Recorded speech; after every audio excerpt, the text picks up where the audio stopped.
Hey everybody, Matt Burke here. Tonight I'm going to be reviewing Nosfero by Shanth and Jetty.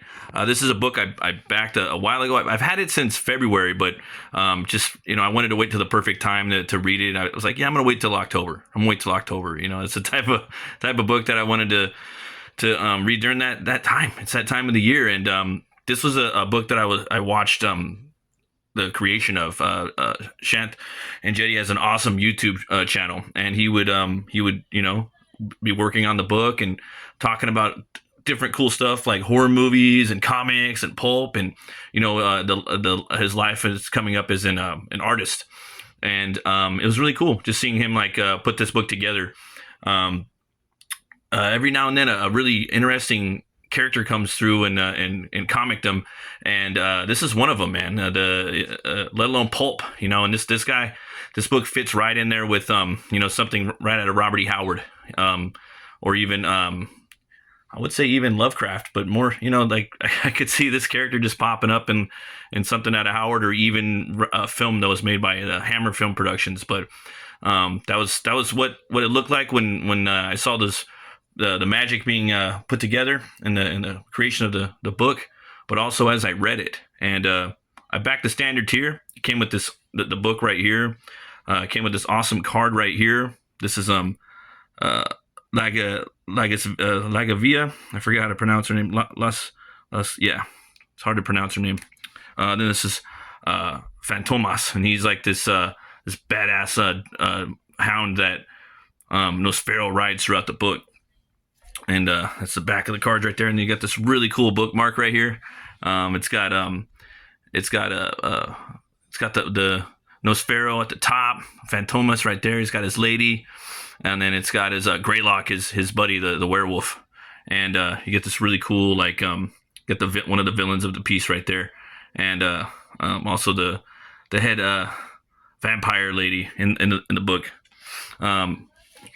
Again, we got this really cool print right here, nice and thick, and yeah, man, the quality, the print quality in here is awesome. I got my dad mug ready right here. I'm drinking some rum and mineral water flavored, pretty good stuff. So yeah, I just finished the book, and can I say, man, right off the bat, two horns way up. And I love the way that the print quality. Believe it's signed right here too, man. Looks like with marker. There's an awesome forward in the front by his wife.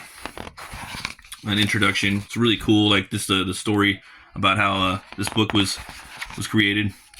Then you get the first page. Nosfero.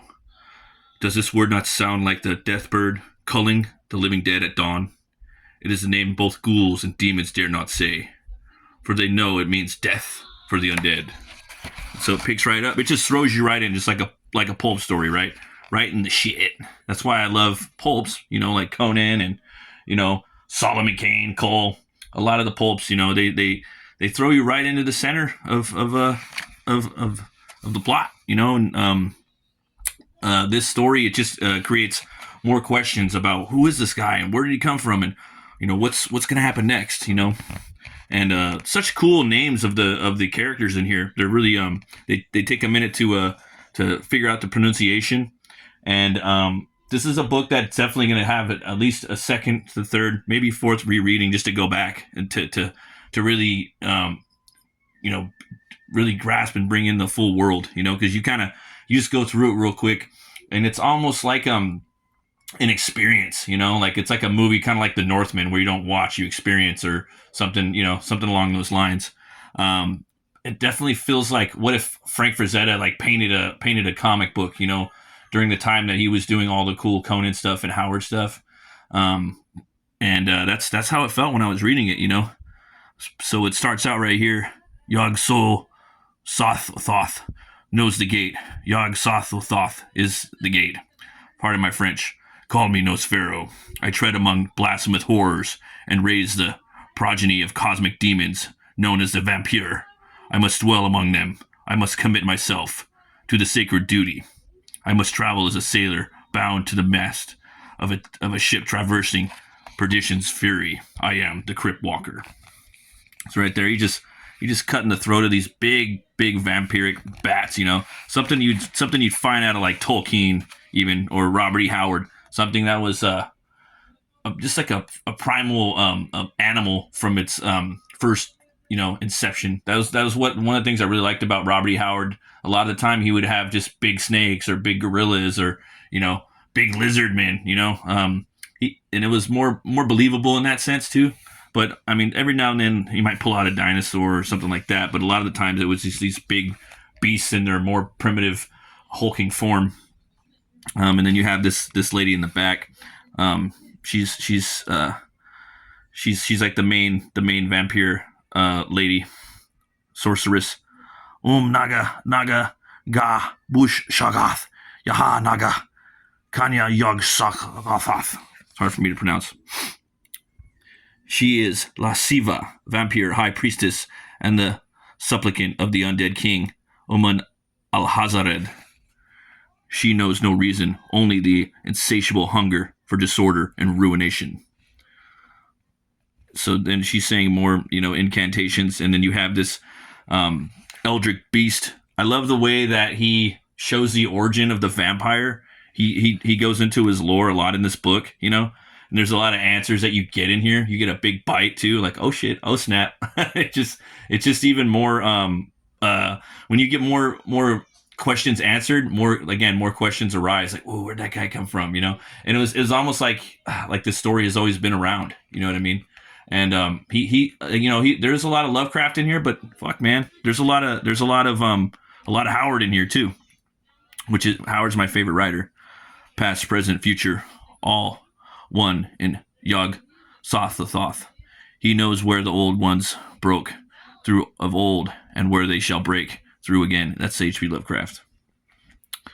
Lasciva, you foul wench. You have grown bold or reckless. You dare to bring our master's bookkeeper and most precious scripture to our doorstep, or to my doorstep. And then you see this cool panel layout right here, man. Like this book is just filled with these insane page layouts, man. Just makes you want to pick up a brush and try to learn how to paint, and try to pick up a pencil and try to lay out a page.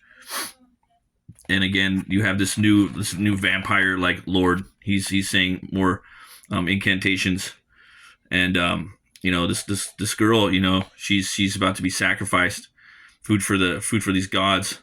Please God, save me.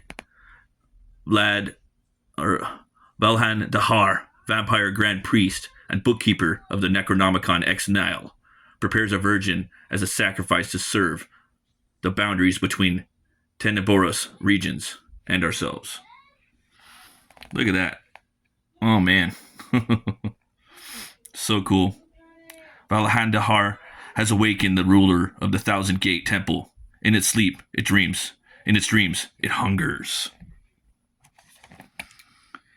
In its writhing tentacles bent against the doorway, and fang-encrusted jaws gnashed together, rumbling like the crushing of a ravenous wave.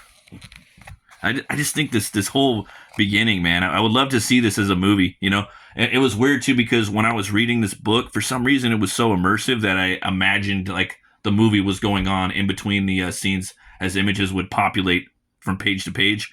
I could see this this thing happening in real time. It was freaking crazy. I think it's just the way that he puts his art together, man. And Jetty just really builds these worlds that just are easy to connect with and dive right into. A priestess may never be the keeper of the book.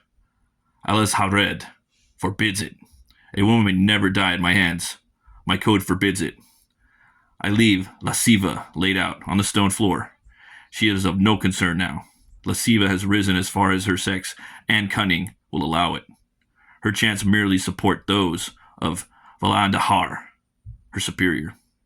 In this unholy cult, only the bookkeeper is prized above all others. They are never left so exposed. So this guy, he's hurrying up. This priest, he's trying to trap her. He's trying to sacrifice her, waiting for this eldritch god to come in. My lord is my shepherd; I shall not want. He maketh me to lie down in green pastures. He layeth beside me the still waters. He restoreth my soul. He layeth me in the paths of righteousness for his name's sake. And then here you go, man. You got Nosfero. Nos is just coming right up behind him, putting his saber right through his head. You know, he's saying his Om Naga Shaka Buka Shaka, just taking him out. And again, you got this really cool panel right here. You know, you get to turn the book a little bit on its side, you know, and check that out. Really digging that. The cosmic demon squeals like a vast herd of swine tumbling into the flames of hell, and the great door closes with a thunderous rumble. Maiden, you must obey my instructions if you hope to survive. I will, my lord. Yeah, and he's just such a cool looking character, man. Just look at this art. Killer, man. Loving it, you know. So they're running off. This he's creeping back to life. Nosfero. You know, they're running off. You know, and I knew that he was going to have a badass ride in here, or a wolf, you know, or a hound, you know. But I didn't know it was going to come out of the fucking ring, man. Phantomas, Hound of Golgotha, Brotherhood, ferry us safely through the depths of the netherworld and deliver us from the blasphemous lair. So he just comes right out, man. I love it. It's so pulpy. The thing too I love about Ernjetti's art, it's just so fluid, man, and flowing. Hold on. It's just so cool, man. Oh. Do not let them escape. So cool. And then so they're just like traveling at this, you know, hell speed, you know, this hellacious speed. Phantomas, the great hound of Golgotha, is bound to the Golgotha ring and is capable of ferrying his master across the nether to my place he desires. The twisted forms of this hellish thicket recoil from the holy flames Phantomas leaves in his wake. Look at that. So cool, man. This would be an awesome poster, too. Close your eyes, my lady. This place is not for earthly eyes. Nosfero! And you got these guys jumping on her, these little vampire bats. My lord, I'm bit. With one free hand and one swipe of my sword, I could have stopped this winged vermin. Damn this wretched book. And this is one of my favorite pages right here. This double page spread. You kind of see him, you know, he's coming back to his world. You get the castle right there. You have these werewolves that are just, you know, chilling right there. And then that's his buddy right there, Greylock. And at last I am back upon consecrated ground and among the headstones and crypts of the Grimpen mire. Here the wolves stalk by moonlight, and the undead fear to tread. I haven't much time before long. The young maiden will be one of the undead vermin, and I will have to hunt her as I do all the other kind. Greylock, the woman has been bitten. I may acquire your assistance. What is your name, fair maiden? My blood is turned to thorns and to thistles. I feel death in my veins. I do hope this girl merits the risk. Godspeed.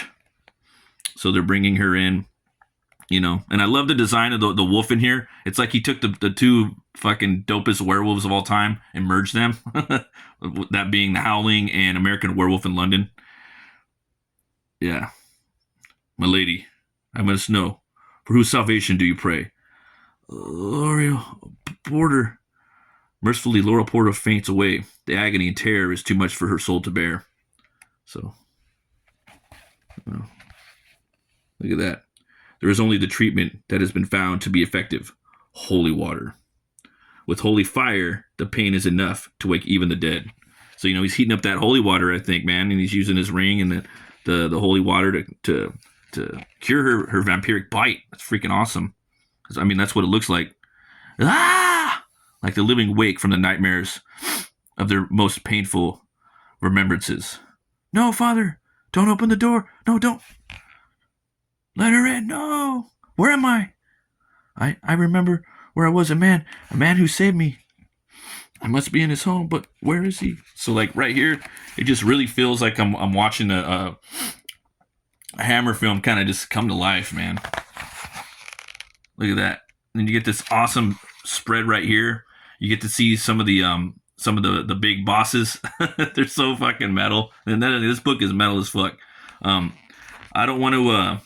I don't want to spoil too much more of it though, because I want you guys to go back. There's actually a campaign right now, a second chance with an artist edition. So you guys, I think you guys should go and check that out. What I did like about this book too is they had here's some of the stuff in the back too, where you can see some of the making of behind the scenes stuff, the back matter. And this book has a pretty good amount of it as well. But what I did like about this is God. Jesus Christ is the he's the guy in charge in here. He's the one that powers Nosfero, and I thought that was a really brilliant way to do something. You don't see people doing that and owning that in their stories that much.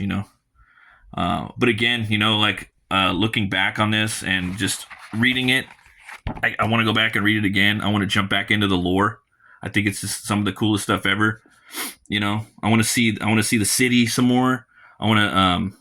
I just want to do more of a deep dive, and I hope he makes more of these, man. This is one of the coolest characters I've seen come out of indie comics, and I can't remember how long. Just a really fun, and I actually drew the character. I did some fan art too. Maybe I'll put it at the end of the video. But yeah, man, check out go back Nosfero on the Crypt Walker. It's on Indiegogo right now. I'll put a link in the description, and thanks for watching, everybody. Happy Halloween. Always remember to be bold, be brave, and roll the bones to know you roll. I'll see you guys next time. Stay fucking metal.